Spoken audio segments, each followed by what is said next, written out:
क्या कभी आपने ऐसा फेस किया है कि आप किसी सैलून पे हेयर ट्रीटमेंट करवाने गए हो, लेकिन आफ्टर द ट्रीटमेंट आपका हेयर फॉल बढ़ गया हो कम होने के बजाय?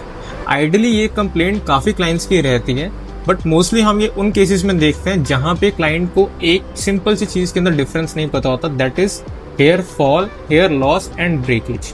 आइडियली इन तीन चीज़ों में जो अगर आपको डिफरेंस क्लियर होगा तो आप राइटफुली चॉइस कर पाएंगे कि क्या ट्रीटमेंट एक्चुअल में आपको कराना चाहिए, किन चीज़ों के ऊपर सैलून बेस्ड ट्रीटमेंट का रिजल्ट भी होता है और किन पे बिल्कुल नहीं होता।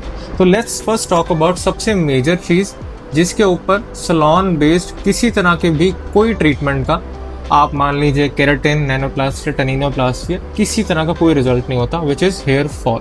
अब सुनने में तो ये आपको बहुत शॉकिंग लगेगा, बट एक जनरलाइज टर्म थी, आज हम इसको एक बारी अच्छे से समझते हैं। तो हेयर फॉल के अंदर हम सबसे पहले ये मानते हैं एक ऐसा हेयर फॉल जिसमें आपका बाल आपके स्कैल्प से या इन अदर वर्ड्स आपके रूट से जा रहे हैं। अब ये स्कैल्प या रूट से बाल कब जाता है, किन कंडीशंस में जाता है? तो सबसे पहले आप मान लीजिए अगर आज के टाइम पे जो देखा जाता है, आपको कोई हार्मोनल इशू है या कोई हार्मोनल इम्बैलेंस है। सेकेंड नंबर पे अगर आपका कोई रीसेंट मेडिकेशन शुरू हुआ है किसी भी तरह का, मे बी डायबिटीज़ का, मे बी किसी ब्लड प्रेशर का या किसी भी चीज़ का, आइडियली स्टार्टिंग फेज में उसका भी कोई ना कोई साइड इफेक्ट रहता है।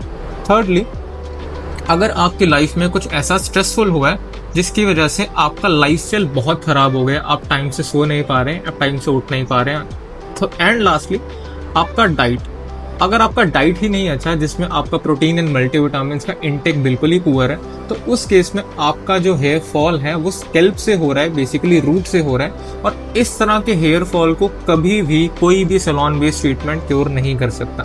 इसके अलावा भी कुछ जेनेटिकल फैक्टर्स होते हैं या कुछ और मल्टीपल फैक्टर्स होते हैं, और इस तरह के अगर आपको हेयर फॉल है तो आपको किसी डॉक्टर को दिखाना चाहिए, बल्कि सैलून पे नहीं आना चाहिए। हालांकि फिर भी मैं कहूँगा अगर आपका 100 to 150 हेयर पर डे का शेड होता है तो आइडियली एज पर एक्सपर्ट्स ये नॉर्मल रहता है, लेकिन अगर इससे बहुत ज़्यादा हो रहा है और आप फील कर रहे हैं तो डेफिनेटली सबसे पहले आपको डॉक्टर को कंसल्ट करना चाहिए, फिर हमें किसी सैलून बेस्ड ट्रीटमेंट पे जाना चाहिए। अब let's talk about the second most important thing, that is hair breakage या हेयर लॉस।